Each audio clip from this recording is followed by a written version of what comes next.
Hi, it's me again with Corel Draw Tips and Tricks, and somebody sent me basically they sent me a clip art, I traced it. But they wanted to know how to get this curved line with rounded corners. A couple of ways you could do that. You could just use a regular line, but we're going to do it another way.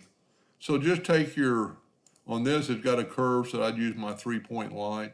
And I'd go from about right there to about right there, and then angling it. If you hold down the control button when you do that, you get a perfect line. Now we're going to take that line and we're going to go, and we're working in millimeters. I'm going to change that to inches.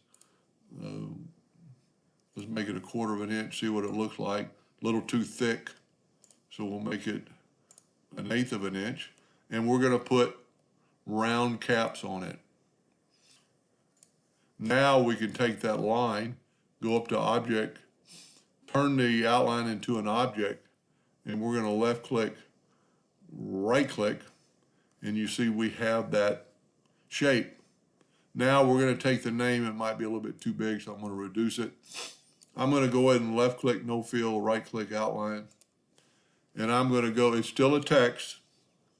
I'm going to go to text, fit text to path, and I'm going to put it on our path.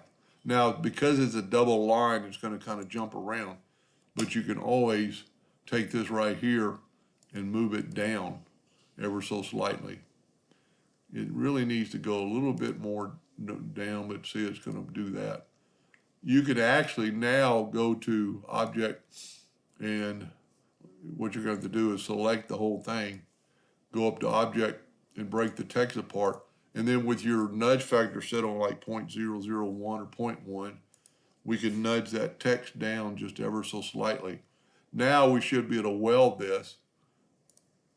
And you could possibly weld the whole thing, but I think it would look better or be just as quick to take the virtual segment delete key and delete those two lines and delete those two lines, and there you have it. Now to smart fill this, to kind of seal all the joints, we're going to set our nudge factor back to 4 inches to nudge that over.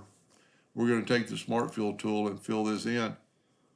I don't like that purple, but I was using it yesterday. We also need to hit the center of that P and move it over. And then when you take this and you left click, right click, and make sure it's a hairline, double click on your pen tool and get to a hairline, that will cut out. And because of the way the A is created, and there's no other, and I trace this, so yours will be a little bit better. But that's how you get rounded caps. Now I could have done it after the fact, with the shape tool. Let's just do something real quick.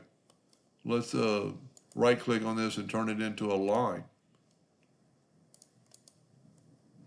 Well, didn't work. But anyway, you could always round it more or less, whatever you want to do with it.